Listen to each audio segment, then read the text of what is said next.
বিসমিল্লাহির রহমানির রহিম। আসসালামু আলাইকুম। আমি মন্তাসুর আছি আপনাদের সাথে। চলে আসছি আজকে একটি নতুন ভিডিও নিয়ে। আজকে আমরা শিখব হিসাব বিজ্ঞান প্রথম পত্র। প্রথম পত্র বইটির আজকে আমরা ক্লাস করব ফার্স্ট চ্যাপ্টার,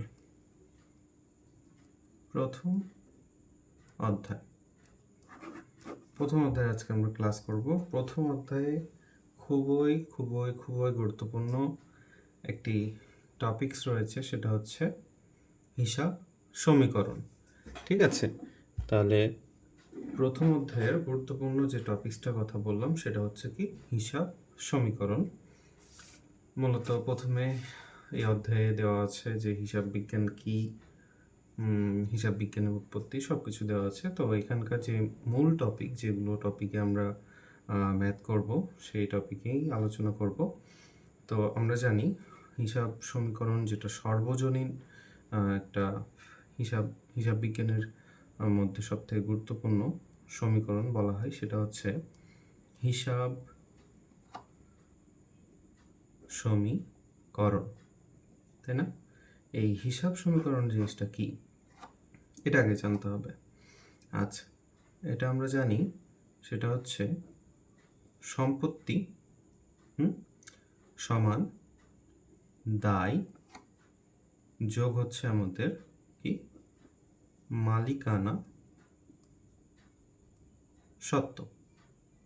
সম্পত্তির সাথে সম্পর্ক রয়েছে দায়ের আর মালিকানা সত্ত্বের, এই তিনটা জিনিসের সমন্বয়ে গঠিত হবে আমাদের হিসাব সমীকরণটি। আচ্ছা, তাহলে এখানে আমাদের আসছে সম্পত্তি, তাই না? সম্পত্তি, ওকে। এই সম্পত্তিটাকে ইংলিশে কি বলা হয়? অ্যাসেট বলা হয়। ওকে, অ্যাসেট। আচ্ছা, দায়টাকে কি বলা হয়? ইংলিশে বলা হয় এটাকে লায়াবিলিটিস। ওকে। আর আমাদের মালিকানা সত্ত্ব, এটার নাম হচ্ছে আমাদের ওনার্স ইকুইটি। কঠিন কিছুই নাই, এটা হচ্ছে আমাদের ইংলিশ ফরম্যাট আর এটা হচ্ছে আমাদের বাংলা ফরম্যাট। তো আমরা যারা অ্যাকাউন্টিং ফার্স্ট পেপার বইটির প্রথম অধ্যায়ে হিসাব সমীকরণ সম্পর্কে জানবো, আমাদের অবশ্যই জানা উচিত এই সমীকরণটি। তাহলে দায় বা হচ্ছে লায়াবিলিটিস এবং মালিকানা সত্ত্ব ওনার্স ইকুইটি, এই দুইটা যোগফলে গঠিত হবে কি আমাদের সম্পত্তি। সম্পত্তি জিনিসটা কি? এটা হচ্ছে এক ধরনের সম্পদ।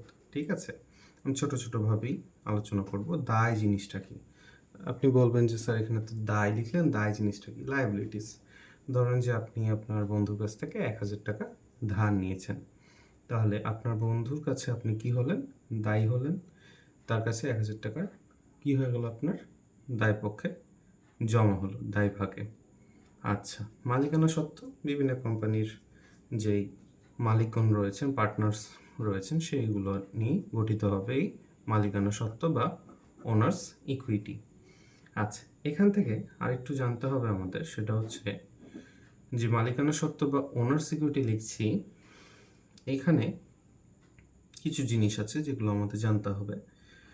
আমি যদি লিখি সেটা হচ্ছে এই মালিকানা সত্ত্বের ভিতরে রয়েছে মূলধন, যোগ হবে এটার সাথে আয়, বিয়োগ হবে এটার সাথে খরচ, সেখান থেকে বিয়োগ হবে আবার আমাদের উত্তোলন। ঠিক আছে? আচ্ছা, এই জিনিসটাকে আমরা কি বলছি ইংলিশে? Owners equity, right? So owners equity আমরা যদি ইংলিশ ফরম্যাটটা বলি, তাহলে এটা কি হচ্ছে? আমাদের ক্যাপিটাল দাঁড়ালো, প্লাস হচ্ছে আমাদের কি আয়, ইনকাম বলতে পারি, বা অ্যাকাউন্টিংয়ের ভাষাতে আমরা বলতে পারি রেভিনিউ, মাইনাস হচ্ছে আমাদের খরচের ইংলিশ কি? আমাদের এক্সপেন্ডিচার বা এক্সপেন্স। ঠিক আছে, মাইনাস হচ্ছে উত্তোলন, সবাই জানি এটা হচ্ছে আমাদের উইথড্র বা ড্রয়িংস বলে থাকি আমরা। ওকে, তাহলে এটা হচ্ছে ক্যাপিটাল প্লাস রেভিনিউ মাইনাস হচ্ছে এক্সপেন্স মাইনাস হচ্ছে ড্রয়িংস। যাই হোক, ইংলিশটা জানার সুবিধার্থে আমি বলছি, আপনারা বাংলাটাই জানবেন। তাহলে সম্পত্তি সমান কি হবে? দায় যোগ হবে কি? মালিকানা সত্ত্ব। এই হচ্ছে আমাদের হিসাব সমীকরণ। আমি অবশ্যই অঙ্ক করাবো, তার সাথে সাথে আজকের ক্লাসটা হবে বেসিক ক্লাস। সো আমি একটু ধারণা দেওয়ারও চেষ্টা করব আপনাদের। আচ্ছা, গতদিন যেমন আমরা জাবেদা দেখেছিলাম গত ক্লাসে, সেই ঠিক তেমনই এই ক্লাসে হচ্ছে আমরা কি দেখছি? হিসাব সমীকরণ সম্পর্কে দেখছি বা জানছি। তাহলে হিসাব সমীকরণের ছকটা টানো আমাদেরকে শিখতে হবে। আর প্রথম থেকে সকলে চেষ্টা করবেন যে স্কেল ধরে ধরে ছকগুলো টানতে। তাহলে কি হবে? আপনাদের সুবিধা হবে অঙ্কটা করতে এবং বুঝতে। আচ্ছা, তাহলে উপরে যে জায়গাটা ফাঁকা রাখবো সেটা অবশ্যই হবে আমাদের কিসের? কোম্পানি নেমের। ওকে, সেই জায়গাটা আমাদের কোম্পানি নেমের জায়গা হবে। ওকে, এখানে হচ্ছে আমাদের হিসাব সমীকরণে কিন্তু দুই পাশটা সমান করতে হবে। হ্যাঁ, এই জিনিসটা অবশ্যই মাথায় রাখতে হবে যে হিসাবের দুই পাশটাতে আমাদেরকে সমান করতে হবে। আচ্ছা, এই উপরের অংশটুকুগুলোকে আমরা আলাদাভাবে দাগ টানবো, ঠিক আছে? এটা হবে আমাদের অ্যাসেট পাশ বা সম্পদ, আর এইখানে আমাদের দুইটা ভাগ হবে। সেটা কি? একটা হচ্ছে আমাদের লাইবিলিটিস, অ্যাসেট ইকুয়ালস টু, এই যে বললাম না, অ্যাসেটের এখান থেকে আসছে এ দ্বারা কি প্রকাশ করছি আমরা? অ্যাসেটকে প্রকাশ করছি। আর এল দ্বারা কি প্রকাশ করছি আমরা? লাইবিলিটিসকে প্রকাশ করছি। আর মালিকানা সত্ত্ব যেটা, এটাকে আমরা প্রকাশ করছি ওনার্স ইকুইটি। ওকে, ওনার্স ইকুইটি। ওকে, আচ্ছা, ফার্স্টের ঘরটা কি হবে? ফার্স্টের ঘরটা হবে আমাদের তারিখের ঘর, ডেট। হ্যাঁ, ফার্স্টের ঘরটা অবশ্যই আমরা লিখব তারিখ বা ডেট। ওকে, ইংলিশে ডেট আর বাংলাতে তারিখ। আর লাস্টের ঘরটা মনে রাখবো, এটা হচ্ছে আমাদের কিসের ঘর হবে? এটা হচ্ছে আমাদের মন্তব্য। মন্তব্য। ওকে, এই ঘরগুলোতে কি কি আসবে? এই ঘরটা মোটামুটি ফিক্সড, এর নামটা, সেটা হচ্ছে, এই ঘরের নাম হচ্ছে আমাদের কি? মূলধন। ওকে, মূলধন। আর লাইবিলিটিস, এই ঘরগুলো আমাদের প্রশ্ন দেখতে হবে, প্রশ্নতে কি লেখা আছে। ম্যাক্সিমাম ক্ষেত্রেই লাইবিলিটিসে আমরা হচ্ছে প্রদেয় হিসাবটা পেয়ে থাকি। হ্যাঁ, তো লিখে দিচ্ছি, সেটা হচ্ছে প্রদেয় হিসাব। ওকে, প্রদেয় হিসাব লিখলাম। এখন অ্যাসেট পাশে আপনাদের কথা হবে, স্যার অ্যাসেট পাশে কয়টা ঘর বা কয়টা ছক হবে? এটা আমাদেরকে প্রশ্ন দেখতে হবে। হ্যাঁ, প্রশ্ন দেখে বিবেচনা করতে হবে যে আমার কি কি ঘর বা কয়টা ঘর দরকার। তো আমি আজকে যে প্রশ্নটা হাতে নিয়েছি, এটাতে আপনাদের দেখতে পাচ্ছি যে 4টা ঘরের দরকার রয়েছে।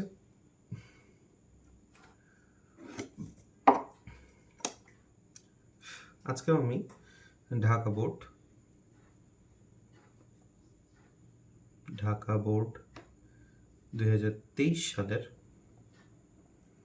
একটি কোশ্চেন নিয়েছি, মিস্টার রহমান। আজকের কোশ্চেনটা হচ্ছে ঢাকা বোর্ড 2023 সালের মিস্টার রহমান। আমি একটু বইটাই দেখাই আপনাদের, তাহলে বুঝতে সুবিধা হবে আপনাদের। আচ্ছা, দেখেন এখানে কি লেখা আছে? ফার্স্টে লেখা আছে মিস্টার রহমান 2022 সালের 1 জুন ব্যাংক জমা 20,000 টাকা, এখানে নগদ হচ্ছে কত? 30,000 টাকা, প্রদেয় হিসাব সেটা কত? 14,000 টাকা, আসবাবপত্র সেটা হচ্ছে 15,000 টাকা। এই নিয়ে মিস্টার রহমান সাহেব কী করেছেন? ব্যবসা শুরু করেছেন। আচ্ছা, উক্ত মাসে তার লেনদেন সমূহ, এখানে সব লেনদেন দেওয়া আছে। আমরা খ নম্বরটা আজকে করব। খ খ নম্বরে কি বলেছে এখানে 1 তারিখ। এখন বলবেন স্যার এখানে তো 3 থেকে 30 দেওয়া আছে, 1 তারিখ এই যে এখানে 1 তারিখ, 1 জুন লেখা আছে। তাহলে 1 তারিখ, 17 তারিখ, 1 তারিখ, 17 তারিখ, 22 তারিখ আর হচ্ছে আমাদের 30 তারিখের এইগুলোর কি করতে হবে, সমীকরণগুলো আমাদেরকে করে দেখাতে হবে। ওকে, 1 তারিখে তাহলে কি বলছে, ব্যাংক জমা কত 20,000 টাকা, নগদ কত সেটা 30,000 টাকা, প্রদেয় হিসাব কত এখানে আছে 14,000 টাকা, আর আসবাবপত্র কত, আসবাবপত্র হচ্ছে আমাদের 15,000 টাকা। তাহলে এইখান থেকে আমরা জানতে পারছি ঘর হবে এখানে কিসের, ক্যাশের ঘর হবে। নগদ তো দেখলাম আমরা, তাই না? তাহলে নগদের ঘর যদি আমরা দেখতে পারি তাহলে কি লিখবো, এখানে নগদ লিখবো। তারপরে কি লিখবো, ব্যাংক, আমরা আরেকটা রিকোয়ারমেন্ট দেখলাম সেখানে আছে কি ব্যাংক আছে। ওকে, ব্যাংক আছে। আরেকটা দেখলাম সেটা হচ্ছে আমাদের আসবাবপত্র, রাইট? আসবাবপত্র এগুলো অবশ্যই সমান হবে। আরেকটা ঘর দেখলাম ইনভেস্ট করেছে, সেটা হচ্ছে আমাদের বিনিয়োগের ঘর, তাই না? বিনিয়োগ। ওকে, তাহলে 1 তারিখে আমরা কি দেখেছিলাম, কত সালের ম্যাথ করছি আমরা অবশ্যই দেখবো, এটা হচ্ছে 2022 লেখা আছে। 23-এর কোশ্চেন ঢাকা বোর্ডের, কিন্তু ম্যাথটা আসছে 2022-এর জুন মাসে। তাহলে জুনের কয় তারিখ, 1 তারিখ। এখানে বলেছে নগদ 30,000 টাকা, তাহলে নগদের ঘরে আমরা 30,000 টাকা লিখে দেব। ব্যাংক জমা দিয়েছে সে 20,000 টাকা, তাহলে ব্যাংকের ঘরে 20,000 টাকা আমরা লিখে ফেলবো। আচ্ছা, আসবাবপত্র সে ক্রয় করেছিল কত টাকা দিয়ে, 15,000 টাকা দিয়ে। 15,000 টাকা আমরা লিখে ফেললাম। খুবই সহজ, একদম ইজি ম্যাথ। আচ্ছা, এখানে আপনাদের খেয়াল করতে হবে আর কি বাকি থাকছে। প্রদেয় হিসাব ওখানে লেখা আছে, প্রদেয় হিসাব ছিল আমাদের কত, 14,000 টাকা। আচ্ছা, এখন এই জায়গাটাতে একটু বিবেচনা করতে হবে যে মূলধনের ঘরে কি বসাবো, আমরা মূলধনের ঘরটাতে কি বসাবো। এখানে কিন্তু বিনিয়োগের কোনো কথা লেখা নেই। আচ্ছা, এই অঙ্কটা করার জন্য একটা ট্রিক্স আছে, সেই ট্রিক্সটা আমরা শিখে রাখবো। সেটা হচ্ছে দেখেন 30,000 টাকা, এখানে কত 20,000, কত হলো 50,000। তার সাথে যদি আমি আরও 15,000 টাকা যোগ দিই, কত হচ্ছে 55,000। তাহলে আমি কি শিখালাম যে অ্যাসেট পাশে আমাদের যেটা হবে সেটা লাইবিলিটিস আর ওনার সিকিউরিটি, এই দুইটার কি যোগফলের সমান হতে হবে। এই জন্যই কিন্তু ইকুয়েশনের ম্যাথগুলোতে সমান চিহ্ন দেওয়া থাকছে। আচ্ছা, তাহলে আমাদের এখানে কত হলো 55, তাই না? সরি, 20 আর 30 কত হচ্ছে 50, 50 আর 15তে 65,000 টাকা। 65 থেকে যদি আমরা এখানে দেখেন 65 কিন্তু মিলাই দিতে হবে, তাহলে এখানে আছে শুধু 14,000। তাহলে 65 থেকে 14 যদি বাদ দিই তাহলে আসছে কত 51,000 টাকা। বুঝলেন? তাহলে মূলধনটা কিভাবে নির্ণয় করব, আমাদের অ্যাসেট পাশের যে যোগফলটা আছে এখানেও এই দুইটার যোগফলের সমান হতে হবে। তাহলে প্রদেয় হিসাবের টাকা থেকে আমাদের মোট টাকাটা যদি বাদ দিই তাহলে মূলধনের টাকাটা বেরিয়ে আসবে। আচ্ছা, এটাই হচ্ছে আমাদের মেন ক্যাপিটাল, তাহলে শুরুর ক্যাপিটাল, তাই না? তাহলে আমরা এটাকে বলবো প্রারম্ভিক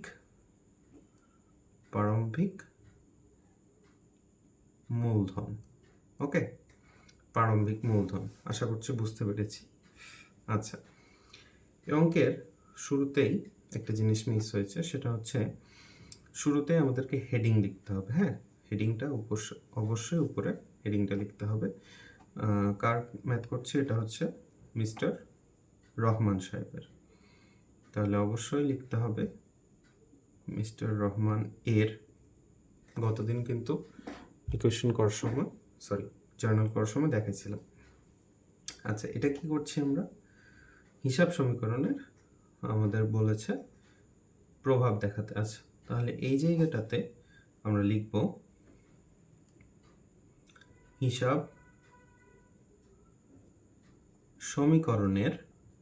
সমীকরণের টেবুলার বিবরণী। মনে রাখবেন সবাই, যখন আমরা ইকুয়েশনের ম্যাথ করব অবশ্যই এই লাইনটা মনে রাখতে হবে, হিসাব সমীকরণের ট্রেবুলার বিবরণী। আর ফার্স্টে কি হবে, যে কোম্পানির বা যেই ব্যক্তির ম্যাথ করছে তার নাম হবে। আচ্ছা, কত সাল, ডেটটা অবশ্যই জানা আছে, সেটা হচ্ছে 2022 সালের আমাদের ম্যাথটাতে ডেট দেওয়া আছে, তাহলে সেটাই লিখব 2022 সালের জুন মাসের জন্য, এতটুকু লিখলেই হবে হেডিং, বা 2022 সালের হচ্ছে জুন মাসের লিখলাম। আচ্ছা, এটা কিন্তু হেডিং, এটা অবশ্যই লিখতে হবে, এখানে কিছু নম্বর রয়েছে, এখানে না লিখলে স্যাররা মার্ক কেটে নেবে। এবং কথাটা মনে রাখবেন, আপনারা কিন্তু ইন্টারে যারা পড়ছেন আপনাদের খাতা পাই টু পাই মূল্যায়ন করা হবে। সো যে ফরম্যাটেই আমি দেখাচ্ছি চেষ্টা করবেন এই ফরম্যাটে লেখার। এখন যদি আপনার এ এল ও ই এগুলো লিখতে অসুবিধা হয়, সেক্ষেত্রে আপনি এখানে লিখলেন সম্পত্তি, এখানে দায়, এখানে মালিকানা সত্ত্ব, কোনো সমস্যা নেই। আমি এটা লিখলাম, এটা যে ভুল সেটাও না, ইংলিশে লিখেছি শর্ট ফর্ম, আপনি বাংলাতে লিখবেন, কোনো সমস্যা নেই। আচ্ছা, 17 তারিখে আমি যদি দেখাই, 17 তারিখে দেখেন এখানে লেখা আছে 17 তারিখে কী করেছিল, সে বেতন প্রদান করেছিল কত হাজার টাকা, তার 6,000 টাকা। দেখেন, এখন আপনি একটা কোম্পানির ওনার, আপনাকে আপনার এমপ্লয়ীদের যদি বেতন দিতে হয়, সেক্ষেত্রে আপনার ব্যাংক থেকে বা আপনার ক্যাশ থেকে তো টাকা চলে যাবে, তাই না? তাহলে সে টাকা দিয়েছে কত, 6,000 টাকা, তাই না? সো 6,000 টাকা যদি দিয়ে দেয় তাহলে 6,000 টাকা চলে গেল, তাহলে 6,000 টাকা মাইনাসে লিখব, সমান দিব আমাদের কি কমলো, ক্যাশ চলে গেল, আমাদের ক্যাপিটালও কমে গেল, তাহলে ক্যাপিটালও 6,000 টাকা কমে গেল। আচ্ছা, এগুলো কি বাবদ খরচ হলো, বেতন বাবদ, তাই না? তাহলে এখানে লিখবেন বেতন খরচ। আশা করছি এতটুকু বুঝতে পেরেছেন। যদি বুঝতে অসুবিধা হয় অবশ্যই কমেন্টে জানাবেন, আর না হলে ভিডিওটা আরেকবার দেখবেন ফার্স্ট থেকে। আচ্ছা, আরেকটা জিনিস বলি, আমরা মাইনাস ফিগারটা অ্যাকাউন্টিংয়ে যারা পড়ি এটা জানবেন, এভাবে ব্র্যাকেটে লিখতে হয়, মাইনাস ফিগারটা অবশ্যই ব্র্যাকেটে লিখতে হয়। হ্যাঁ, বীজগণিতের ভাষায় আমরা মাইনাস লিখে রাখি, তাই না? -6,000 এভাবে লিখে দিতাম, কিন্তু এটা রং প্রসেস, এভাবে লেখা যাবে না। আমরা অ্যাকাউন্টিংয়ে এভাবে লিখব, ব্র্যাকেট আছে মানে এটা মাইনাস ফিগার বোঝাবে। আচ্ছা, আমি যদি দেখাই 22 তারিখে আবার কি বলা হচ্ছে, এখানে বলছে যে নগদে পণ্য ক্রয় করা হয়েছে, নগদে, কোনো বাকিতে না, নগদে পণ্য ক্রয় করেছে কত হাজার টাকা, 4,000 টাকা।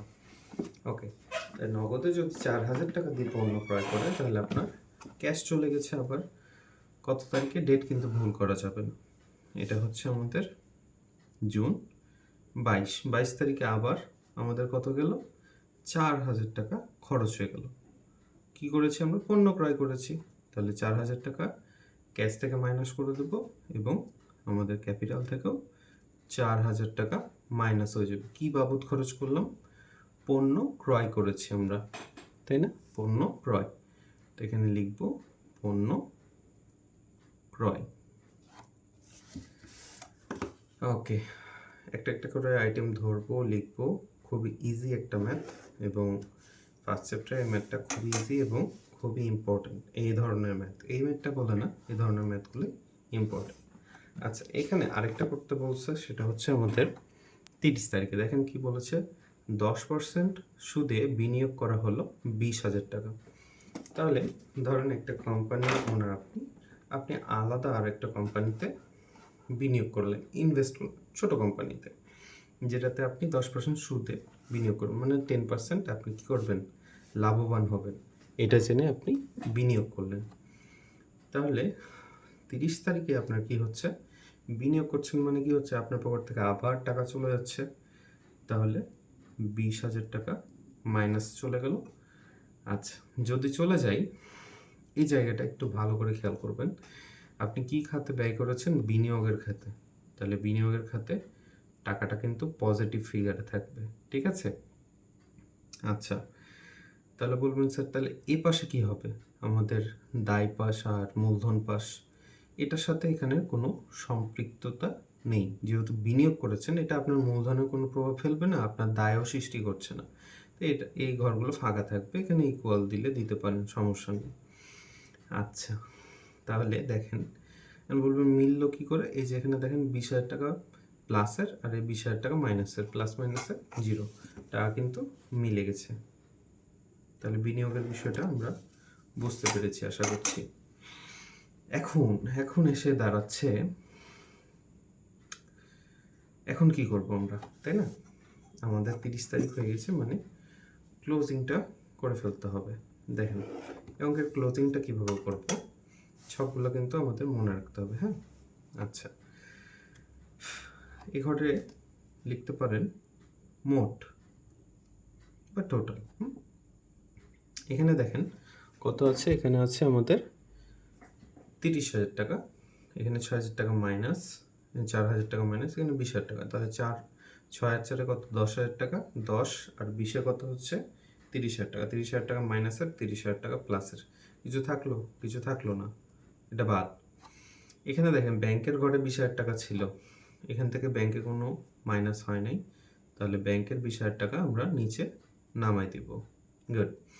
আচ্ছা, আসবাবপত্রে ছিল 15,000 টাকা। এই 15,000 টাকা কী হচ্ছে, কোনো লেনদেনে অংশগ্রহণ করে নাই, তাহলে এখানে কোনো মাইনাস হয় নাই, সেই কারণে এই টাকাটা নামাই দিব। বিনিয়োগের 20,000 টাকা, সেই টাকাটাও নেমে যাবে। তাহলে এখানকার টোটাল টাকা কত দাঁড়াচ্ছে, 20 আর 20 40, আর 15তে কত দাঁড়ালো, 55,000 টাকা। এটা কিন্তু লিখে অবশ্যই ক্লোজ করে দেবো। হ্যাঁ, আচ্ছা, এই পাশে টোটালের ঘরে আসি। প্রদেয় হিসাব, টাকাটি কেটেছে, কাটেনি কোনোভাবে, 14,000 টাকা 14,000 টাকায় থেকে গেছে, তাহলে নেমে গেল। আচ্ছা দেখেন এখানে 6,000 আর হচ্ছে আমাদের 4,000, টোটাল কত, 10,000 টাকা হচ্ছে মাইনাসের, আর প্লাসের কত হচ্ছে আমাদের 51,000 টাকা প্লাসের ছিল। প্রথমেই রিকোয়ারমেন্টটা পেয়েছিলাম আমরা, তাই না? তাহলে এই 51 থেকে 10 বাদ দিলে কত হবে, 51 থেকে 10 বাদ দিলে আমাদের হবে 41,000 টাকা। আশা করছি বুঝতে পেরেছেন এতদূর। তাহলে 14 আর 41 মিলিয়ে কত হচ্ছে দেখেন, এই টাকাটা মিলে গেছে, এটা হচ্ছে আমাদের 55,000 টাকা মিলে গেছে। আচ্ছা, এই বক্সের নাম হবে, এভাবে লিখতে পারেন, asset equals to liabilities plus owners equity. এই তো অঙ্ক শেষ, ক্লোজ করে ফেলবো। আমার হয়তো বা ছকটা দেখাতে একটু অসুবিধা হলো, তবে ছকটা এভাবেই চলবে। এই ঘরগুলোতে এই দাগটা না দিলেও চলবে। হ্যাঁ, দাগটা দিবেন না, তাহলে দেখতে সুন্দর লাগবে, দিলে যে হবে না এরকম না, দেখতে সুন্দর লাগবে। তা আশা করছি ক্লাসটা বুঝতে পেরেছেন। আমি ক্লাসটা আর লং করব না। হিসাব বিজ্ঞান প্রথম পত্রের প্রথম অধ্যায় খুবই গুরুত্বপূর্ণ হিসাব সমীকরণ, আর এই ক্লাসগুলো বেসিক ক্লাস হবে, তার সাথে সাথে আমি যেই ম্যাথগুলো করাবো সেই ম্যাথগুলো ফুল ভিডিও দিয়ে দেওয়ার চেষ্টা করব। তবে কয়েকটা চ্যাপ্টারের হচ্ছে আমি কিছু টপিক ধরে বেসিক ক্লাস কয়েকদিন নিব।